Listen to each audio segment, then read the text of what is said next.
कोई शख्स भी हम में से 100% सूद से फारिग नहीं है। हमारी फिजा में सूद है, हमारी ग़िज़ा में सूद है।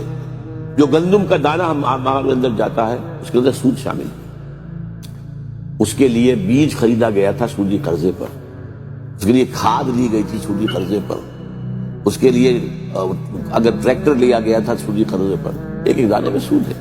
तो हुजूर ने फरमाया था कि एक जमाना आएगा कि चाहे कोई शख्स सूद खाए ना, लेकिन सूद उसके अंदर सूद का गुबार या दुखान जरूर जाएगा। अगर हवा में डस्ट सस्पेंशन है तो आप सांस लेंगे तो डस्ट तो आपके अंदर जाएगी। अगर इस कमरे में खुदा न खास्ता इस वक्त कोई ऐसी शक्ल हो जाए कि धुआं भर जाए, जीने के लिए सांस लेना है और सांस के साथ धुआं जाएगा। ये दो अल्फाज हुजूर ने इस्तेमाल किए, गुबार और दुखान, ये तो जाएगा, ये तो हर एक के अंदर जा रहा है। लेकिन जहां डायरेक्ट ट्रांजेक्शन सूद की हो रही है उससे तो बचे कम से कम।